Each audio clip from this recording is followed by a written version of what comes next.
Bonjour et bienvenue sur Bain d'Arrêt, la chaîne qui aborde la photographie argentique. Cette vidéo fait écho à celle de la Technicolor Pan précédente, pour laquelle je devais réaliser de nouveaux tests. C'est parti!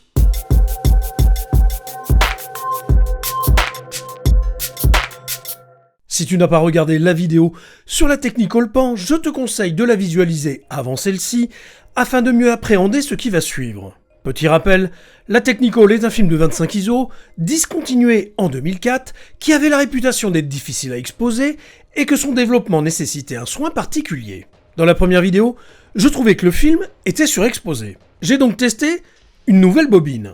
Pour le premier test, j'avais exposé le film à ISO 3, puisque comme tu le sais, si tu suis la chaîne, on surexpose d'Aniel par décennie un film périmé. Étant donné que le film était périmé depuis 1998, soit 27 ans, je l'avais surexposé de 3 IL. Non satisfait, j'avais décidé d'exposer une nouvelle pellicule en l'exposant à sa sensibilité nominale, soit 25 ISO. Pour ce test, j'ai réalisé 6 tableaux en studio avec 2 sources lumineuses, soit de flash de 600 watts, équipés chacun d'une octobox. Les mesures de lumière ont été faites à 25 ISO. J'ai fait 2 prises pour chacune des scènes, l'une à la mesure indiquée par mon flashmètre, la seconde en sous-exposant d'un IL.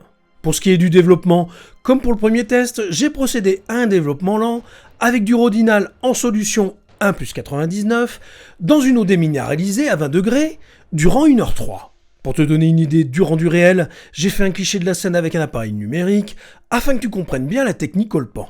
J'ai mis en vis-à-vis les 2 prises de vue des 6 scènes que j'ai réalisées pour que tu puisses constater les différences. On peut d'ores et déjà se rendre compte que le film est toujours surexposé et que les différences entre la prise de vue correctement exposée par rapport à celle sous-exposée d'Aniel sont très faibles.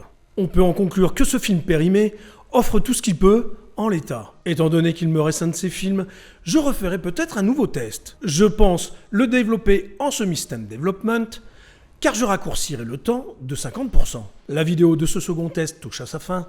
N'hésite pas à me dire en commentaire ce que tu en as pensé. En tout cas, j'espère qu'elle t'aura plu. Si c'est le cas, n'hésite pas à la liker et à la partager sur tes réseaux sociaux. N'oublie pas de t'abonner à la chaîne si ce n'est pas fait. Je te dis à bientôt, mais d'ici là, porte-toi bien. Ciao!